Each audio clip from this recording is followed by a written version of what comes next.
Let's take a deeper look at ISIL's tactic of taking hostages. CCTV's Jim Spellman joins us from the newsroom with that angle. And Jim, taking hostages, we know that isn't anything new for them, is it? The terrorists have been doing it for decades, Mike, and ISIL was quick to embrace the tactic. They've held numerous Western hostages, the 2 Japanese men recently murdered, as well as hundreds of Syrians, Iraqis, and others from the region. Those Western hostages have been particularly valuable for the group because they can hold them for ransom or use them for propaganda and to pressure governments like the United States.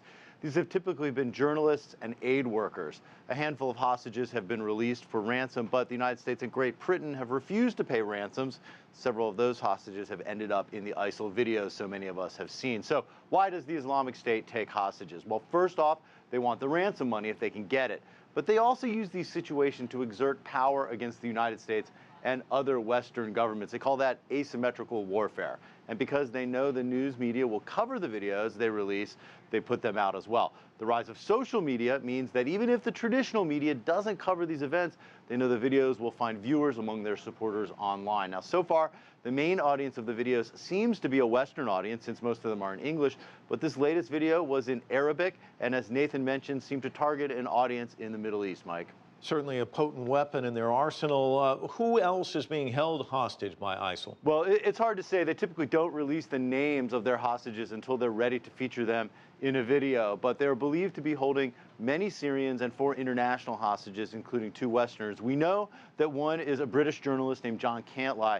ISIL has featured him in their videos. Another is a 26-year-old American woman thought to be an aid worker. Her family has asked authorities not to release her. She was kidnapped back in 2013 in Syria. ISIL has demanded $6.6 million for her release. Terrorism analysts today who tell me that ISIL may view this American woman as their most valuable hostage yet. They say ISIL may retaliate against her if Jordan executes the female Iraqi woman that ISIL had hoped to trade for the Jordanian pilot murdered in those most recent videos. Mike? The United States seems to have drawn a line in the sand. They don't want to pay the ransom money. Is there anything they can do, or any government for that matter, to get these hostages back? Security forces around the world are asking themselves that question tonight.